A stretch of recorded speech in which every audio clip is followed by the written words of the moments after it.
Social media వేదికగా వ్యాపారాలు విజయవంతంగా నడిపే ఈ రోజుల్లో అలేఖ్య చిట్టి పికిల్స్ అనే పేరు ఆంధ్రప్రదేశ్లోని రాజమండ్రి నుంచి ఊహించని వివాదంతో జాతీయ స్థాయిలో చర్చనీయాంశమైంది. ముగ్గురు అక్క చెల్లెళ్ళు చిట్టి, అలేఖ్య, రమ్య సోషల్ మీడియా ఇన్ఫ్లుయెన్సర్లుగా తమ ఫాలోయింగ్ని ఉపయోగించి ప్రారంభించిన ఈ పచ్చళ్ళ వ్యాపారం ఒక్క కస్టమర్తో జరిగిన వాగ్వాదంతో ఊహించని మలుపే తిరిగింది. ఈ వాదం ఎక్కడ ప్రారంభమైంది, ఎలా వివాదాస్పదమైంది, ఇప్పుడు ఎక్కడ ముగిసిందో చూద్దాం.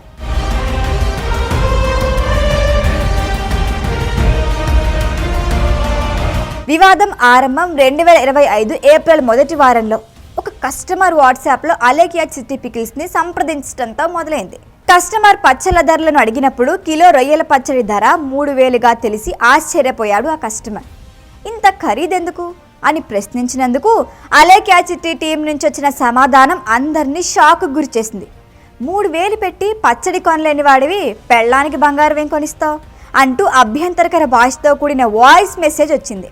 ఎక్స్పెన్సివ్ అన్నావు అంటే నీ అంత చీప్ ఫకింగ్ ఫెలో ఇంకెక్కడ ఉండడు. పని చేయి, నువ్వు గట్టిగా ఫోకస్ చేయాలన్నమా కెరియర్ మీద. ఎందుకంటే లేదంటే నీ గర్ల్ ఫ్రెండ్ లేదంటే నీ పెళ్ళమో వదిలిపెట్టేంగుద్ది కాబట్టి నువ్వు అడిగిన ఏమి నువ్వు కొనలేవు కాబట్టి అది నేను వదిలిపెట్టేంగుద్ది. నా మాటిని నువ్వు కెరియర్ మీద ఫోకస్ చేసి అప్పుడు ప్రేమ పెళ్ళిళ్ళు ఇటు జోలికి వెళ్ళు. ఎందుకంటే ముష్టి పచ్చడే కొనలేకపోతున్నావు. నువ్వే పడరా గోల్డ్ ఏం కొనిస్తావురా దానికి.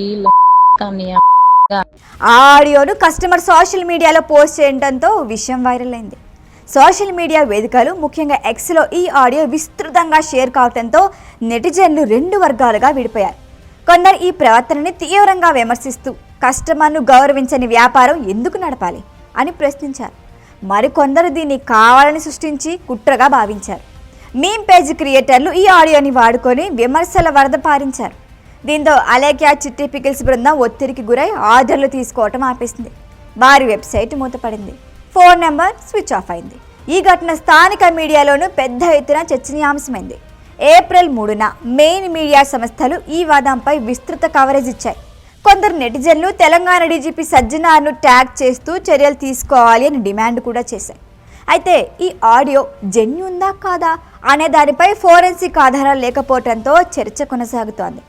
ఏప్రిల్ 5 నాటికి అలేఖ్య చిట్టి పికిల్స్ వ్యాపారం పూర్తిగా స్తంభించినట్లు కనిపిస్తోంది. మరి సోషల్ మీడియా ఖాతాలు సైలెంట్ అయిపోయాయి. వ్యాపారం తాత్కాలికంగా మూతపడినట్లు సమాచారం. ఈ ఘటన సోషల్ మీడియా శక్తిని, అదే సమయంలో దానివల్ల కలిగే నష్టాల్ని స్పష్టంగా చూపించింది. ఒకప్పుడు మహిళా సాధికారతకి ఉదాహరణగా నిలిచిన ఈ వ్యాపారం ఇప్పుడు కస్టమర్ సేవల విఫలమైన చెడు ఉదాహరణగా మిగిలింది. భవిష్యత్తులో ఈ బృందం తిరిగి వ్యాపారాన్ని ప్రారంభిస్తుందా లేదా అనేది సమయమే చెప్పాలి.